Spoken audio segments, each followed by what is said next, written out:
planet Earth. This is Billy Kyle. I'm out here to do another astrology report for the current times. Some of the stuff that we want to talk about this week is going to be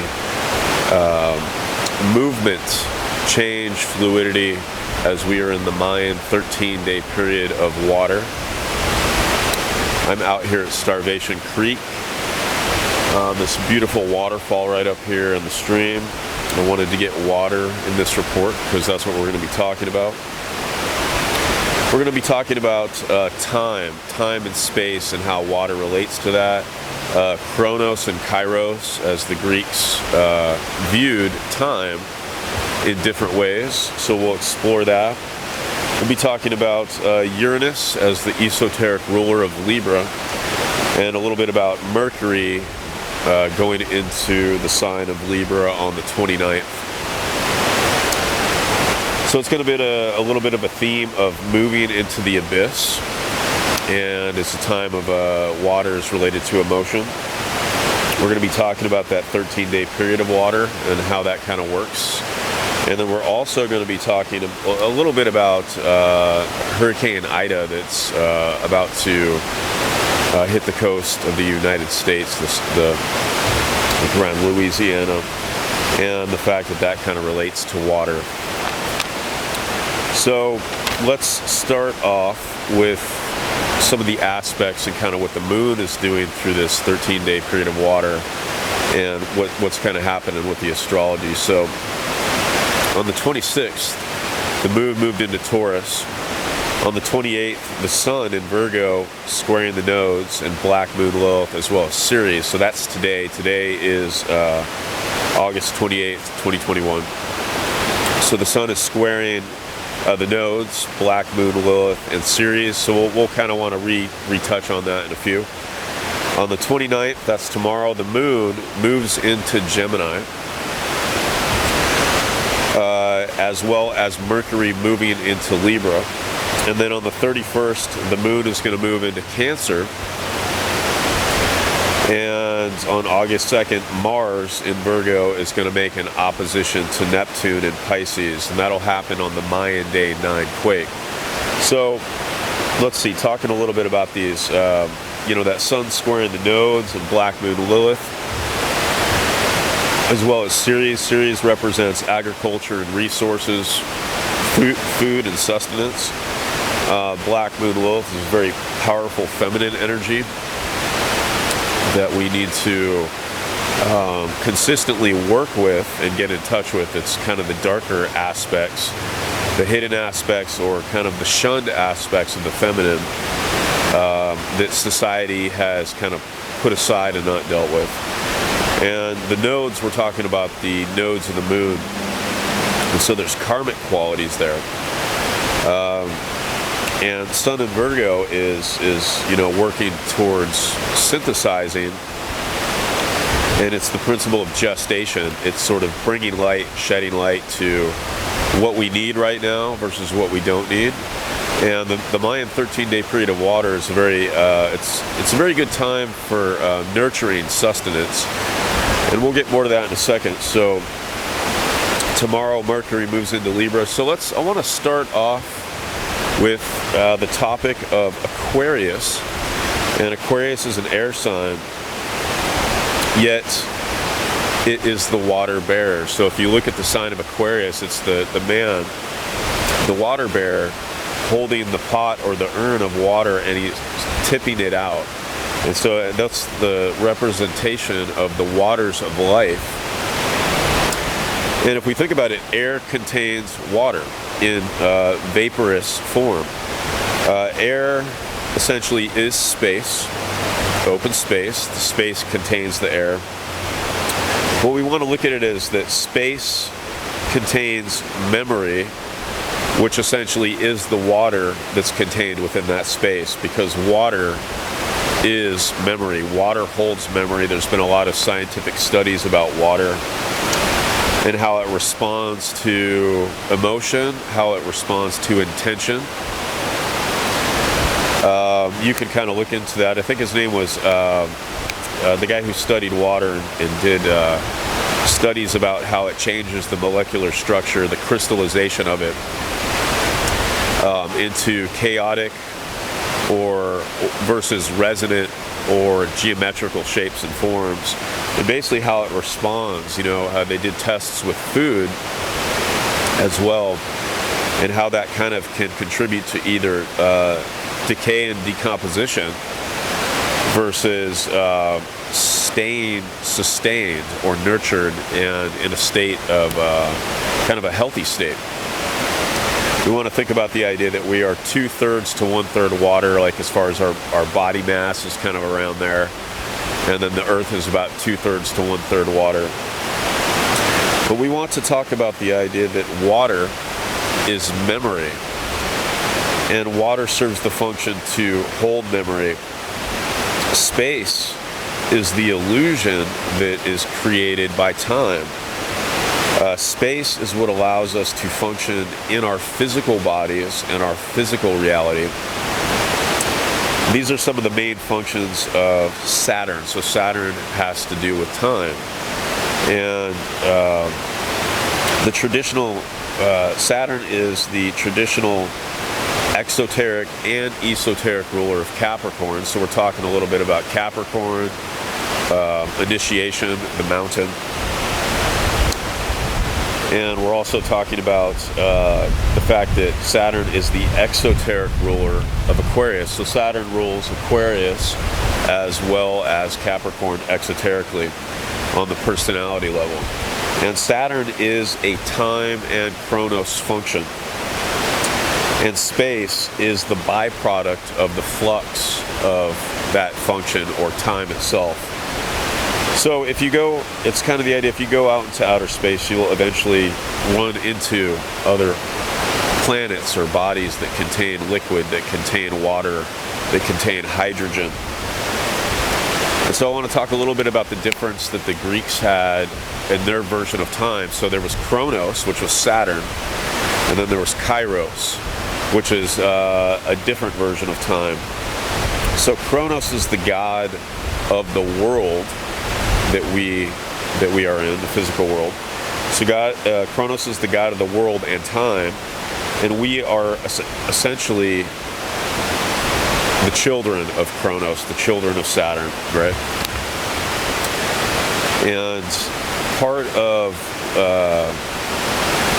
the myth was that Chronos, or Saturn, devoured his children to prevent them from replacing him as a divine entity or god. And that's kind of that aspect of time. Time is, devouring us, our form, our physical bodies. In a sense, that's the illusion that it prevents us from becoming divine. Yet it's an illusion because it doesn't account for the reincarnation factor. That's another topic we can get into another time. But it's Saturn's reality, or the reality of Saturn, which is an illusion that no one gets out alive. And Kairos, let's move on to Kairos. So Kairos was one of the subtlest gods in the Greek pantheon. Is portrayed as a winged god dancing on the razor's edge. And God, essentially Kairos was the god of luck, lucky chance. It was kind of the idea that it's the idea of right time, the right timing. And it also has to do with like aha moments, like genius moments. And it also has to do with that those times when opportunity is right and you have to kind of just go for it, take a risk, take a chance. And Kairos, in one hand, he held the scales of fate. So we're thinking a little bit about Libra and the scales. With the other hand, he reached out to tip those scales, altering the course of fate. So it's the difference between creating by default, kind of like a person who just sits on the couch with the remote control and changes the channels, versus creating directly and co-creating with life. It's kind of getting in the laboratory, working with all the elements. It's writing the music. It's painting the painting, doing the work. And doing the work is definitely a huge aspect of Saturn. But we're talking a little about Uranus here, because not being, how do we want to say it? Not being passive and allowing the scales to just do what they do, but to actually get involved, in the tipping of the scales, so that we can actually create right balance and equality, equanimity. So that's really important. That's what we're learning to do as individuals and as humanity, as a collective, is to like get involved in the things that are really important in the world, instead of creating by default and not actually getting involved. That's taking the time to help others and so forth. So Uranus is the esoteric ruler of Libra, and Venus recently moved into Libra, and Mercury tomorrow on the 29th of August moves into Libra. So we got Mercury and Venus, and then here soon in a couple weeks Mars will go into Libra. But there's a lot of that Libran energy, and Libra, like I said, is ruled by Uranus. So right now has to do with a lot of awakening to our ability to actually get involved, and it's that awakening of consciousness. It's the ability to, Uranus is associated with Prometheus, which is stealing fire from the gods to help humanity. And so there's an element of it being associated with revelation, awakening, genius. Uranus is also associated with the rebel and revolution, and thinking outside the box, which is thinking outside of the container, or the ability to have original thought. And it's kind of like, when we think about schools of fish, in a biological evolutionary sense, the timeline kind of starts where it was, fish move in, smaller fish move in large groups, schools of fish. When one changes direction, they all change direction at the same time. So that is basically what you can refer to as stimulus response. There's not a lot of individual thinking. So if we move a little further down the evolutionary line, you want to think about dolphins, sharks, whales, where the movement moves more from a stimulus response to an individual stimulus response. And that's where, that's kind of the Uranian quality, to come into awareness of individuality, meaning like, if the whole school of fish all turn left at the same time, or turn right, that one particular individual fish that is evolved has the ability to make the decision to move in whatever direction it wants at any point in time. So it's not actually tied to the gravity or the magnetism of the school. So anyway, that was a little tangent, but that's some of the energy, with Mercury moving into Libra, with Venus in Libra.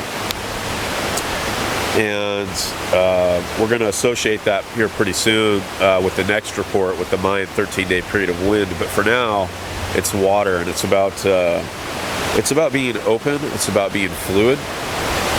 It's about getting in touch with one's emotion and learning to responsibly express that emotion, and learning to, I would say, be in the higher grade substances of emotion versus the lower grade substances, and not only being in those higher grade substances of emotion, like joy, bliss, love, and all the branches that come from those basic ones, but to sustain that And let me get something straight. So when I talk about being in the higher aspects of, love and bliss and joy and all that stuff, I'm not coming from like a new age perspective of like kind of fluffy, like, it's all love and rainbows and there's no darkness. I'm talking about acknowledging those higher states, staying in them, sustaining them, while at the same time recognizing the darkness and the dark aspects of the world.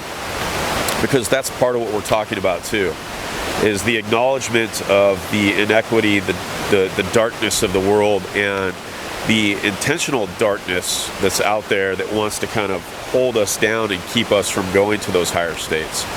And the fact that we need to work with those things internally and not so much project outwardly and blame others for those things that are within us that we need to work through. That's that black moon Lilith square to the sun right now. Black moon Lilith is where's she at? She's conjunct the north node. So I would say it's our job right now to dive deep, to acknowledge those dark aspects of ourselves, take responsibility for them as opposed to projecting them out onto other people and blaming other people. And it's not going to be easy. The North Node is the direction we want to go to help us learn the lesson we need to learn. It's not the the end-all be-all. It's just part of the process. It's part of the path. And so, I see we definitely want to move in that direction right now. So, Kairos, back to Kairos. Kairos is personified. Kairos essentially personified numinous moments of time, giving birth to novelty and surprise. So that's more of that Uranus. And it's, like I said, the aha, the genius moment. It's kind of like, what's his name, when Doc Brown in Back to the Future, he has that whole story about how he slipped and hit his head on the sink or something, and he realized what the flux capacitor was, or it's, I forget what it was, Archimedes, when he dipped into the bath, he exclaimed, I think it was Eureka, but it was basically the scientific realization of the equal proportion of water fell out of the tub that was in equal proportion to his body, the volume of his body.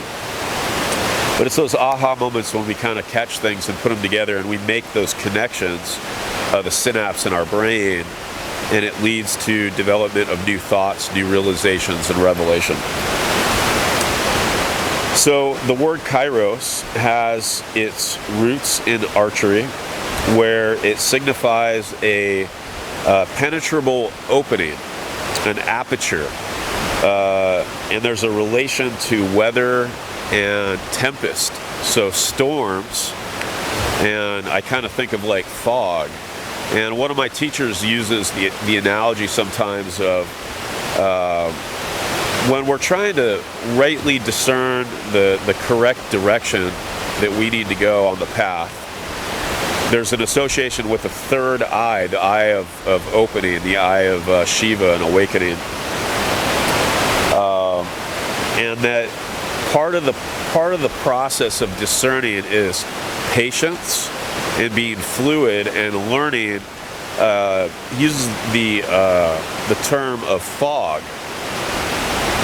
because a lot of times we'll see something in this process, I'm kind of summing this up, and want to move in that direction, but as soon as we move in that direction, the fog comes along and obscures the path. It's kind of a Neptunian quality. We got that Neptune right now basically opposite Mars, and so right now is a time of discerning and being patient and being very fluid on how to master having the right vision, the sight, the seeing, to figure out the direction we want to go. And so he used that analogy of fog, which once again is water in a vaporous or mist-like form, and fog or steam obscures vision and sight. So a lot of times we'll get an opening in the fog and there's that relation to Kairos and archery, and we'll kind of aim for that direction, but then the fog closes, and so it has to do with being patient and having the right timing of I think I have somebody behind me that has to go by, but of basically allowing that to go through. So I'm going to pause this for a sec because I have some people that probably need to come through, but I'll be back in 1 sec. Okay, I'm back. So I'm going to continue. I had to have some people, they just kind of hiked by. They were really cool. Talk to them for a minute. So where did I leave off? So there's a quote by Marnie Makrodakis, and I believe she was actually saying it was her father who actually said this, but it said that we are not helpless to tip the balance in the direction of Kairos over Chronos. We can temper our fear and our fixation on sequential time. We can deepen our quest and our experience of numinous time. In such synchronicity of Chronos and Kairos lies our deepest consolation and our steepest aspiration. So, I see this 13-day period of Mayan 13-day period of water that we're in right now is just that, finding our deepest consolation and our steepest aspiration. More on that in 1 second. So in 2020, Jupiter was in Aquarius from December 19th until May 13th, 2021.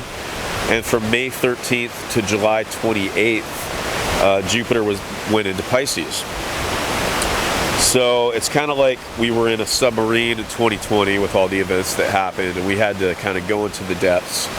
And then we surfaced or returned to what we thought of as kind of like home for a while when Jupiter moved into Pisces. We kind of got a little bit of a break. We surfaced to, we went to the surface of the waters. And now with Jupiter going back into Aquarius, it's kind of a bit of going back into the depths where we kind of went back into the submarine and we went back into the depths, and that's kind of where, it can spike people's fears, or fears can raise, tensions can raise, paranoias can raise, the pressure can change, going into the depths, and it's so it's kind of like we're going back into another submarine voyage until Jupiter returns into Pisces, which is going to be on December 28th, 2021. And it's the idea of going into the depths, going into the abyss. And it's the idea of, because we're talking a little bit about Aquarius as the water bearer, Aquarius as the container of that water. It's essentially moving into that vast emptiness. You could look at it in different ways, whether that emptiness is an abyss or whether that emptiness is the sky. It's the same thing that we're trying to achieve when we're looking for silence when we go into meditation. And we tune out all the static so that we can get more in touch with our soul or inner nature. And this Mayan 13-day period is facilitating towards that because it's very nurturing, yet for some people it can also be a great test as well. So let's move on. So the recent Aquarius full moon, which was, that idea of that water bearer pouring that water out, and we're in that last phase of the cycle before the new moon right now. 3 days later, we started the Mayan 13-day period of water. So that was on August 25th. And this 13-day period goes all the way until September 6th. So we're looking at the midpoint is 7 Eagle. The 9th day is 9 Quake. The 11th day where things kind of even out is 11 Rain. And it culminates, it blossoms into the day 13 Crocodile or Sea Serpent. So this can be a very emotional time, kind of like an emotional roller coaster. And that could mean either direction. A roller coaster kind of insinuates that we can have high points and low points. High points and low points. And so, the idea is to be fluid and move with that. It brings up ideas of emotions, it brings up love, it brings up sex, and we think a little bit about Libra and acting as the fulcrum point. That's those scales, and like we mentioned earlier, being consciously involved in adjusting and tipping those scales instead of being sort of on the sidelines. And this period can have to do, because we're talking about the 13-day period of water and we're talking about Libra, it can have to do with attraction and repulsion. And that can manifest as playfulness and cooperation. Kind of like high energy, high emotions, having a good time. Or it can manifest as competition and combativeness. And, competition and combativeness aren't always bad, but they can definitely be so in certain contexts. So we're also dealing with the nature of instability, the unexpected, coincidences, good and bad, and synchronicities. So, this could be a time like we're talking about Kairos, opportunity and synchronicity. So it's staying in tune and being fluid so that we can pick up on those synchronicities and interpret them correctly, as well as opportunities when they come. So, I just had a Kairos moment when these people just came, and I probably have edited that part out. I had an opportunity to ask them if they wanted to engage in the street astrology aspect of this. But I kind of went with the decision just to finish this report, but they were actually super nice. They were really interested in talking about astrology. And so it could have been a very Kairos moment. And it was very synchronistic. And they told me a quick story about how one of them, the girl, jumped into the White Salmon River, and she just got shocked by that cold water, and I was hyperventilating, but she made it through it. And then I asked them if they were aware of who Wim Hof was, and they laughed, and they said they've been talking about the guy all day because of what happened. But yeah, Kairos moments, they come along, and we just have to make the decision, because they come and they go so quick, whether to engage them. Because whether or not we engage them completely alters the path of everything. It's kind of that butterfly effect kind of thing. So coincidence, synchronicities, it's a time to take risks and gamble. So it's a time to gamble on a long shot instead of sticking with things that are safe or like a sure bet. I've got really no advice to give in that direction. I suppose if you're working with like crypto or something, maybe you want to take a chance on something, or if you have a project, a creative project that you want to launch, especially with this new moon coming up, right now is a great time to prepare to take a risk and do something you haven't done before. So it's a time to be fluid, like the shapeshifter. We talked about how water has memory, and water adapts, and it molds to any container that it's put into. And the idea right now is the idea of being an agent of change as opposed to being a victim of change. So once again, it's like get involved, be involved. So the word Kairos has its roots in archery. We talked about that. So let's talk a little bit really quick about Hurricane Ida. It's supposed to make landfall tomorrow night. I haven't really looked at what its current status is since I think like yesterday. But it was said that it's going to make landfall on Sunday the 29th, which is basically exactly 16 years since Hurricane Katrina hit. On Sunday the 29th, it'll be the Mayan Day 5 read. And let's see, so I looked back at the chart and the Mayan 13-day period for Katrina, And it was very interesting, or coincidence, that Hurricane Katrina actually happened and occurred right at the midway point in the 13-day period of rain. So for quick reference for people who don't know a lot about the Mayan stuff, so every sign has a polar complementary opposite sign. So when this happened, when Katrina happened, it actually happened at the midpoint during the 13-day period of rain, and rain is the complementary opposite of the Mayan 13-day period of water.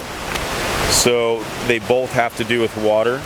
One has 13-day period of water has to do with vertical waters, like oceans, lakes, rivers. Rivers kind of are a little bit in between because there's waterfalls, but rain has to do with vertical waters, and it's symbolic of the dissemination of new ideas. And you know, there's power in storms. We talked a little bit ago about the connection between Kairos and the tempest, or weather and the storms. And the reason why they relate Kairos to weather or storms is because it can have to do with right timing or the changing of the weather. But some of the similar aspects between Katrina and Ida. So Hurricane Katrina had Mars square Neptune. Ida has Mars opposite Neptune. Katrina had the moon at 16 degrees of Taurus. Ida is going to have the moon around 20, 22, 24 degrees Taurus. Hey, what's up, guys? Venus. Katrina has Venus at 9 degrees of Libra, and Hurricane Ida has Venus at 15 degrees of Libra. Katrina had the sun at 2 degrees Virgo. Hurricane Ida, the sun at 5 degrees Virgo. So those are some just real basic ones. I'm sure if you dive into the charts, you can find all kinds of crazy stuff. There were actually quite a few more obscure aspects, especially I remember seeing with Uranus. I didn't bring all the stuff out because it was just too much, but with Uranus to a lot of other planets, if you hold the two charts together, that were very close to 1 and 0 degree conjunctions or aspects. So it's pretty interesting. And so, you know, I can see how this storm is in alignment with this Mayan 13-day period. And, you know, it's part of moving a great mass of emotional energy. So anyway, I'm sending out a lot of love, positive intentions, prayer, whatever you want to call it, to all of those who are going to be experiencing the path of that storm. So, you know, may everything go as well as it possibly can for people who have to experience that. I could see potentially a lot of flooding occurring in the process or the aftermath, but I will focus on the most positive outcome.